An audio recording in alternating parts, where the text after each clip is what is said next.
बच्चों, आज की वीडियो में हम आपको गुणनखंड करना सिखाएंगे और इतना सिंपल तरीका सिखाएंगे कि आपको इस वीडियो को देखने के बाद कोई और वीडियो देखनी नहीं पड़ेगी। लेकिन हमारी आपसे विनती है कि अगर आपको ये वीडियो पसंद आए और आप गुणनखंड करना सीख जाएं तो चैनल को प्लीज़ सब्सक्राइब कर देना। ठीक है बच्चे? अगर नहीं आए तो बिल्कुल मत करना, क्योंकि बच्चे हम आपके किसी काम नहीं आए तो आप हमारे लिए क्यों हमारा फ़ायदा करें। ठीक है बच्चे?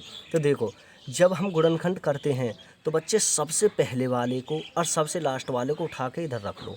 तो सबसे पहले क्या है? 3 और ये क्या? 2। गुणनखंड करने का सबसे पहला स्टेप यही है बच्चा कि सबसे पहले वाले को देखो, ये इतनी बड़ी इक्वेशन दे रखी है, वैसे इक्वेशन नहीं है क्योंकि बराबर का चिन्ह नहीं लग रहा। देखो, हमें ये दिया हुआ 3x² + 5x + 2। ठीक है? तो बच्चे सबसे पहले को इन दोनों को देखो, इस वाले को और इस वाले को। अब हो कुछ भी, यहाँ 3 की जगह 4 भी हो सकता है, 5 भी हो सकता है, 6 भी, 10 भी, 20 भी, 50 भी, कुछ भी हो सकता है। और यहाँ कांस्टेंट सिर्फ, यहाँ कोई XYZ कुछ तो है नहीं, तो इसको बोलते हैं सिर्फ कांस्टेंट। तो बच्चे अब इसको और इसको उठा के अलग रख लो और उनकी आपस में गुणा कर दो। ये कर दी। अब देखो क्या आया? 6। सबसे पहला काम हमारा यही होता है कि सबसे पहले वाले को और सबसे लास्ट वाले को, देखो सबसे पहला, देखो इधर से चले हम, सबसे पहले क्या पड़ा? 3। और इधर से चले, सबसे पहले क्या पड़ा? 2। तो इधर से सबसे पहले वाले, इधर से सबसे पहले वाले, दोनों को उठा के अलग रखो और उनकी गुणा कर दो और जो आए उसे लिख दो।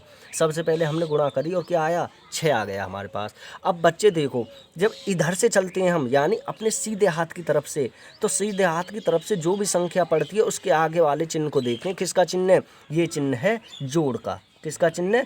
जोड़ का। बच्चे ध्यान रखना, किसका चिन्ह है? जोड़ का। ये बच्चे मैं थोड़ा सा इसे इधर लिखे देता हूँ, ये शायद दिखाई नहीं दे रहा होगा। 3 × 2 = 6, ये रहा। ठीक है? ये 6 आ गया।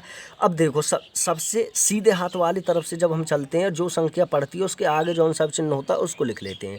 एक जगह लिखना ताकि आपको पता चलता रहे हमें क्या करना है।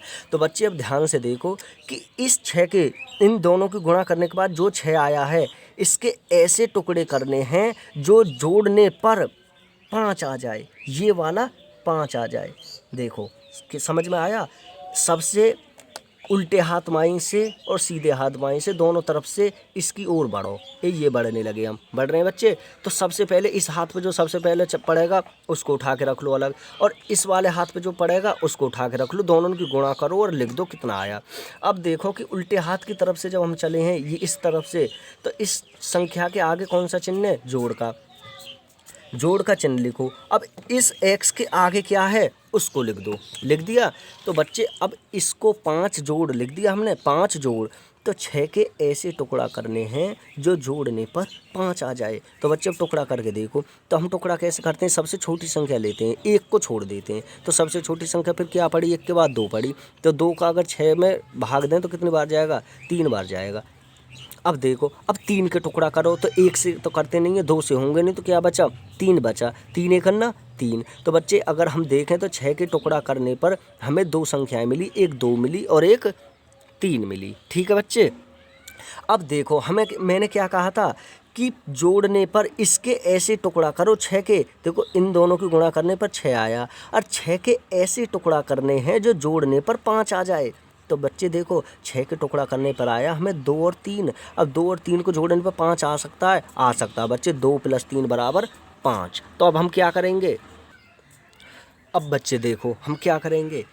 हमें पता चल गया कि 6 के टुकड़ा करने पर 2 और 3 मिले, और 2 और 3 को अगर जोड़ें तो 5 आ जाएगा। तो बच्चे अब कुछ नहीं करना, 2 और 3 के साथ हमें खेलना। तो देखो, इसे ऐसे ही लिख लेंगे। देखो, 3x² लिख लिया, आगे जो चिन्ह है उसे भी ऐसे ही लिख लेंगे। लिख लिया? अब हमें मिली थी 3 और 2, तो दोनों में कौन सी बड़ी है? 3। तो 3 को तो पहले लिखेंगे और फिर 2 को लिखेंगे। ये लिख दिया।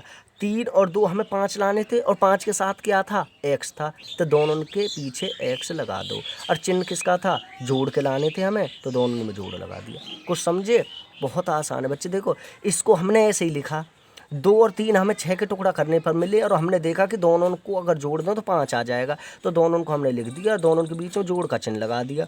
अब 5 के पीछे x भी तो था, तो बच्चे दोनों के पीछे हमने x लगा दिया। कुछ नहीं करा। अब ये प्लस का चिन्ह ऐसे ही रहेगा और ये 2 भी ऐसे ही रहेगा। अब बच्चे देखो, 4 पद बन गए, 1 2 3 4। तो इन्होंने 2 2 के जोड़ा बना लो। ये बना लिए जोड़ा। अब पहले जोड़े को देखो कि इसमें क्या क्या ऐसी चीज़ है जो कॉमन है, जो दोनों में एक जैसी है। तो देखो 3 यहाँ भी है, 3 यहाँ भी है, तो 3 बाहर ले लो। x यहाँ भी है, x यहाँ भी है, तो एक x बाहर ले लो। ठीक है, तो बच्चे देखो 3 बाहर आ गया और एक x, ये एक ही तो लिया हमने बच्चे, तो यहाँ कितने 2x हैं, 2x हैं, तो एक x ही तो बचा भीतर। ठीक है, अब ये प्लस का चिन्ह ऐसे ही रहेगा। देखो बच्चे यहाँ एक 3 था तो एक 3 हमने बाहर ले लिया, एक x था, एक x बाहर ले लिया, तो जब दोनों चीज़ बाहर ले लें तो क्या बचा, सिर्फ एक बचा ऐसे। अब ये प्लस का चिन्ह ऐसे ही रहेगा। अब इसमें देखो क्या चीज़ कॉमन है बच्चे, सिर्फ 2 कॉमन है, क्योंकि 2 यहाँ भी है और 2 यहाँ भी है, तो 2 कॉमन ले लो और कोष्टक लगा दो। जब इस 2x में से एक 2 बाहर ले लिया तो सिर्फ क्या बचा, x ही तो बचा। प्लस का चिन्ह तो ऐसे ही रहेगा, इसका तो काम हो गए। अब 2 हमने 2 कॉमन ले लिया और 2 ही आज के सिर्फ है, तो अब 2 बाहर ले लिया तो सिर्फ यहाँ क्या बचा, एक बचा। बच्चे देखो ये वाला कोष्टक और ये वाला कोष्टक एक जैसे हैं, तो इनको तो ऐसे करके लिख दो x+1 और कोष्टक लगा दो और फिर एक कोष्टक ऐसे लगा दो। अब देखो कि ये बाहर ले लिया और ये बाहर ले लिया, अब क्या बचा, 3x बचा और प्लस के 2 बचा, 3x + 2। और बच्चे ये ही आपका उत्तर है, यानी ये ही गुणनखंड है। समझ गए बच्चे।